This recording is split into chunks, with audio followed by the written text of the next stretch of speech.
경영자의 자격 요건, 마스시타.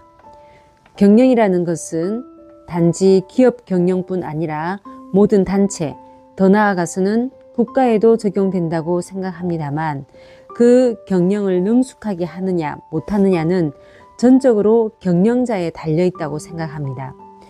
거기서 경영자의 자격, 요건이라는 것이 중요해집니다만, 그 자격 요건의 내용으로서 가장 중요한 것은 어떠한 것이 있을까요? SGI 회장, 모든 조직, 운동체에 대해서 경영이라든지 경영자라는 단어가 그대로 개념으로서 적용될지 다소 의문이 있습니다. 게다가 어떠한 조직에도 공통된 중심자의 자격 요건이라는 것이 과연 있느냐는 점도 엄밀하게 생각하면 의문입니다.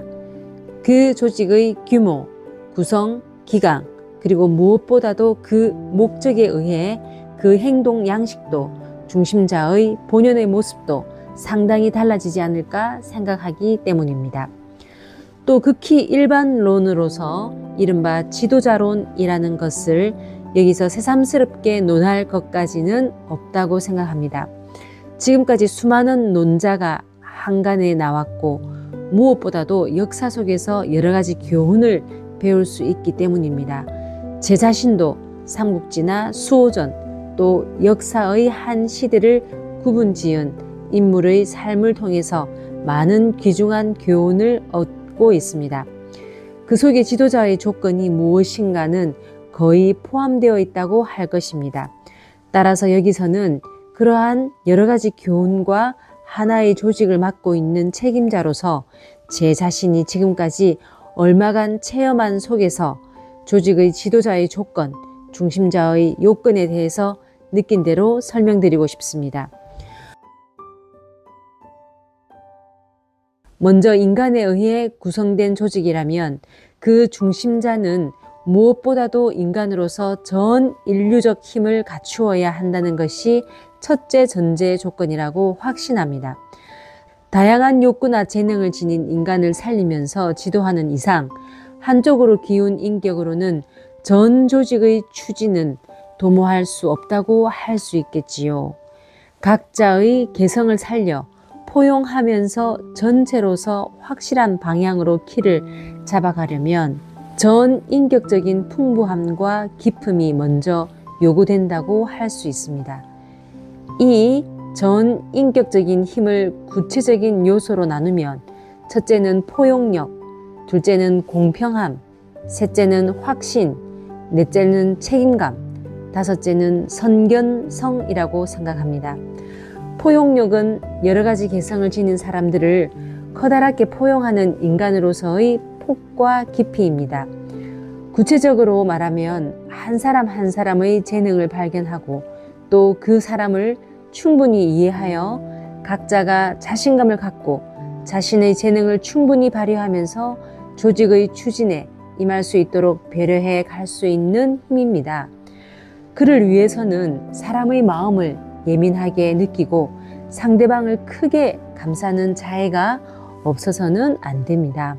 둘째, 공평함이란 자기의 감성이나 정실로 움직이지 않는 것, 엄정 공평하게 사람을 평가하고 사용하는 하나의 능력이라 할 것입니다. 이렇게 말해도 기계처럼 차가운 방법이 아니라 인간의 뿌리 내린 공평함이어야 한다는 것은 논할 필요도 없습니다. 셋째, 확신입니다. 중심자가 그 조직체의 목적에 대한 확고한 신념, 그리고 개개의 문제에 대하여 그 목적관에 따라 명확하게 판단하는 것은 조직 전체의 에너지를 넘쳐 흐르게 하여 크게 전진할 수 있는 힘이 됩니다. 이 확신이 없으면 주위에 불안과 동요를 일으킬 뿐 아니라 낼 수 있는 힘마저 충분하게 내지 못하고 끝나고 마는 법입니다. 특히 유사시에 보여주는 중심자의 신념과 결의와 용기와 과단성의 유무가 지극히 중요하다고 생각합니다. 넷째, 책임감에 대해서는 새삼 말할 것도 없겠지요. 하나의 조직에서 장이라고 함은 그 조직의 최고 책임자라는 것입니다. 책임이란 세간에서 자주 말하는 실패의 책임을 진다는 이른바 출처진퇴로 해결될 문제는 아닐 것입니다.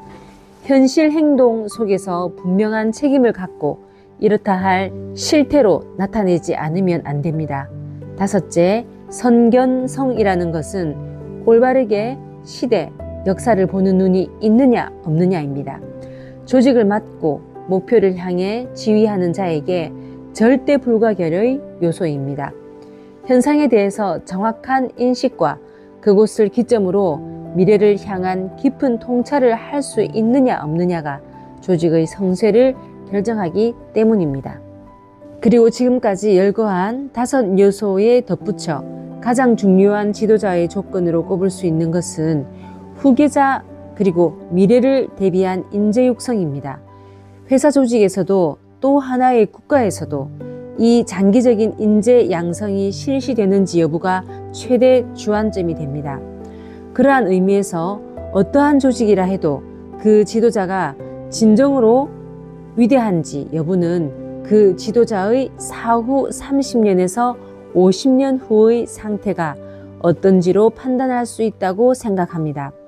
미래를 짊어져야 할 청년들이 어디까지 소중히 교육받고 미래에 비상할 수 있는 에너지를 축적하고 있느냐가 하나의 민족, 하나의 국가 또는 하나의 조직의 성쇠를 가름한다고 확신합니다.